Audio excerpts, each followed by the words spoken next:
ये कहानी है महाराष्ट्र के सांगली जिले की। सांगली जिले में एक गांव है कुपवाड़ा। हाल ही में करीब एक महीने पहले ही उमेश ने एक नई बाइक खरीदी। उसके चेहरे पर डर और घबराहट साफ दिख रही थी कि उमेश के साथ कुछ हादसा हो गया है। उमेश बुरी तरह घायल था, खून से लथपथ बेहोश पड़ा था, लेकिन डॉक्टर ने बताया कि इलाज शुरू होने से पहले ही उमेश की मौत हो चुकी थी। इसी दौरान लोकल क्राइम ब्रांच के सहायक इंस्पेक्टर उमेश पाटिल पर हमला करने वाला साहिल उर्फ सुमित, पूछताछ में उसने अपना नाम साहिल खिलाड़ी बताया। उसने कहा कि उमेश से एक लड़की को लेकर विवाद चल रहा था और इसी रंजिश से लेकर मिलकर लोहे की राड से उसके सिर पर वार करके उसको मार डाला।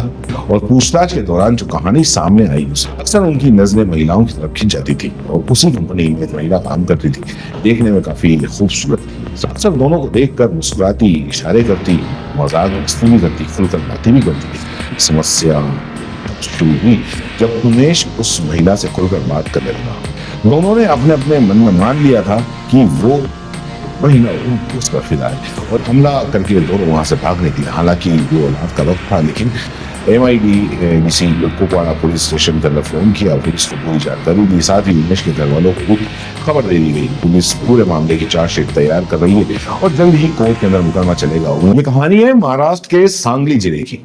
ये बात 2025 की है। सांगली जिले में एक गांव है कुपवाड़ा। उमेश पाटिल कुपवाड़ा की निचली एरिया के अंदर एक कंपनी में सुपरवाइजर के तौर पर काम करता था।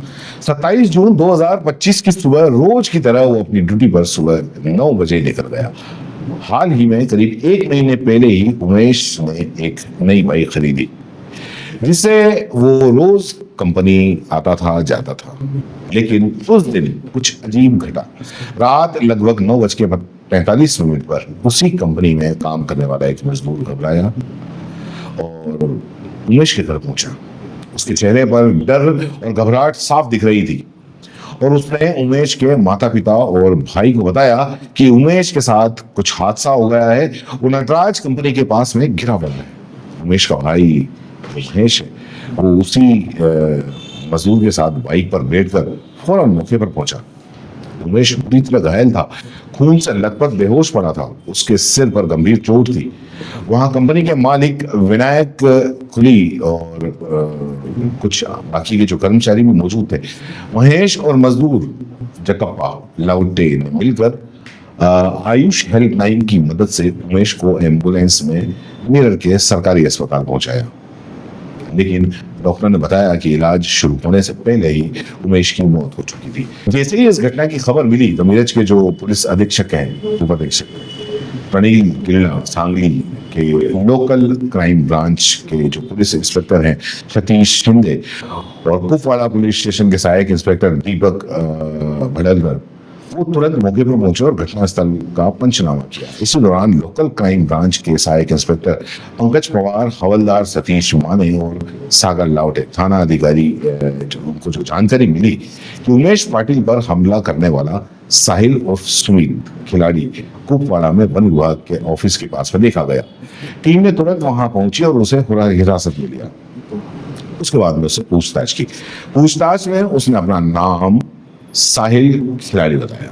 खुलासा हुआ कि उसने अपने दोस्त सोनिया उर्फ अर्थव शिंदे और एक नाबालिग लड़के के साथ में मिलकर उमेश पाटिल की हत्या की है। उसने कहा कि उमेश से एक लड़की को लेकर विवाद चल रहा था और इसी रंजिश से लेकर मिलकर लोहे की राड से उसके सिर पर वार करके उसको मार डाला।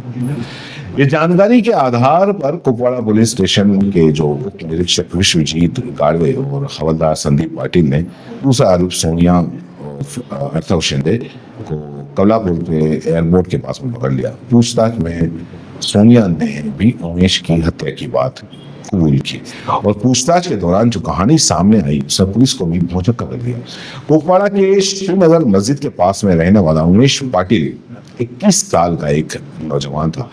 वो इलाके की एक पैकिंग कंपनी में काम करता था और उसी कंपनी में साहिल और सुमित मधुकर खिलाड़ी नाम का एक और युवक में काम करता था, जो बनमोली कुपवाड़ा गांव का रहने वाला था। और दोनों ही जवान थे और उम्र के इस मोड़ पर थे जहां मन में तरह तरह की भावनाएं उमड़ने लगती हैं, कई ख्याल होते हैं और मन में जो लड़कियां, महिला उनके शरीर को लेकर आकर्षण भी बनने लगता है। अक्सर उनकी नजरें महिलाओं की तरफ खिंच जाती थी और उसी कंपनी में एक महिला काम करती थी। देखने में काफी खूबसूरत थी, सबसे हंसकर खुलकर बात किया करती थी। उसका बिंदास और बेझिझक व्यवहार ऑफिस में सबका ध्यान खींचता था। कई लोग उसकी तरफ खींचे चले जाते थे और कुछ ने तो उसका ये जो व्यवहार था उसका गलत मतलब ही निकाल लिया था। वो महिला उमेश और साहिल जो सुमित उनके भी काफी करीब आने लगी थी। तीनों एक ही कंपनी के अंदर काम करते थे तो बातचीत का सिलसिला शुरू हो गया था।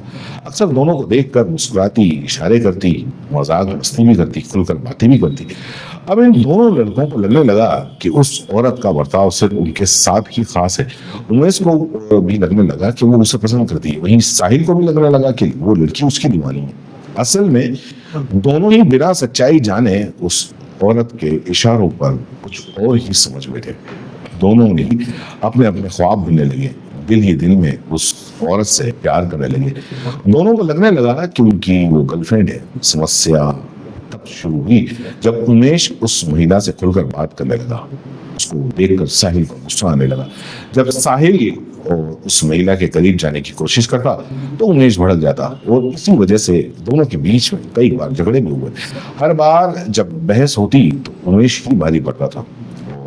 वो थोड़ा दबाव डालकर साहिल को चुप करवा देता। धीरे धीरे टेंशन दोनों के बीच में काफी बढ़ गई। मामला खतरनाक मोड़ पे पहुंच गया। साहिल और सुमित हर बार चुप रह जाता। असल में ये सब उन दोनों के मन का ही खेल था। दोनों को लगता था कि वो जो महिला है वो सिर्फ उसी की है, लेकिन हकीकत में कुछ ऐसा नहीं था। उस महिला का स्वभाव ही खुला और बेझिझक था। सबके साथ में वैसे ही हंस बोल लेती थी, खुलकर मजाक कर लेती थी। वो उमेश या साहिल से मिलती थी, पर उन दोनों में से किसी ने भी ये जानने की कोशिश नहीं की कि उस महिला के मन में असल में क्या चल रहा है। दोनों ने अपने अपने मन में मान लिया था कि वो महिला उस पर फिदा है, और इसी गलत फहमी में जब भी कोई दूसरा उसके करीब आता तो जलन होने लगती थी।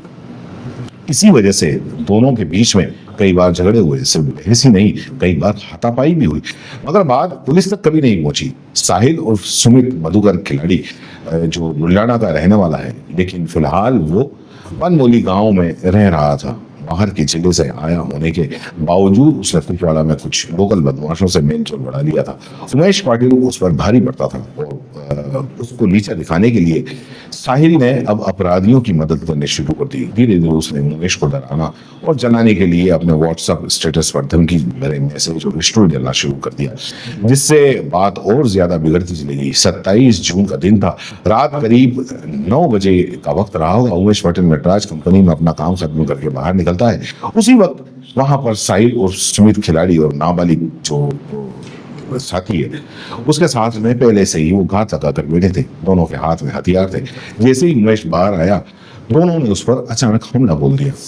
उमेश अकेला था, इसलिए न तो वो ठीक से बच सका और ना ही किसी की मदद मांग सका। दोनों ने मिलकर उस पर इतने ताबड़तोड़ वार किए कि उमेश वहीं पर ढेर हो गया और मौके पर ही उसकी मौत हो गई। हमला करके दोनों वहां से भाग निकले। हालांकि वो रात का वक्त था, लेकिन सड़क पर अच्छी खासी चहल पहल थी। कई लोग आसपास मौजूद थे, पर किसी को ये समझ नहीं आया कि हमलावर कौन थे। सब कुछ इतनी तेजी से हुआ कि कोई भी कुछ नहीं कर सका। घटना को सामने से देखने वालों ने तुरंत MIDVC कुपवाड़ा पुलिस स्टेशन के अंदर फोन किया। पुलिस को पूरी जानकारी दी, साथ ही उमेश के घर वालों को भी खबर दे दी गई। पूछताछ के बाद में जब दोनों आरोपी साहिल और सुमित खिलाड़ी और उसके नाबालिग साथी ने अपना जुर्म कबूल कर लिया तो पुलिस ने उन्हें कस्टडी में लेकर कोर्ट में पेश किया। कोर्ट ने साहिल को न्यायिक हिरासत के अंदर भेजने का आदेश दिया और सीधे जेल भेज दिया। नाबालिग आरोपी को किशोर सुधार गृह के अंदर रखा गया है। इस पुलिस पूरे मामले की चार्जशीट तैयार कर रही है और जल्द ही कोर्ट के अंदर मुकदमा चलेगा। उमेश के घर वालों का कहना है कि उन्हें इंसाफ चाहिए और दोषियों को सख्त से सख्त सजा मिलनी चाहिए। उमेश पटेल की यह हत्या सिर्फ एक गलत फहमी का नतीजा है। यह ऐसी गलत फहमी है जो न प्यार थी न रिश्ता, बस मन में बसा एक भ्रम था। अगर थोड़ा समझदारी से सोचा होता तो आज एक जिंदगी बच चुकी होती, 2 जिंदगियां जेल में सड़ने से बच जाती। यह कत्ल बिल्कुल बेवजह था। हालांकि किसी भी ऐसा कोई वजह नहीं होती कि जिससे कि कोई कत्ल किया जा सके।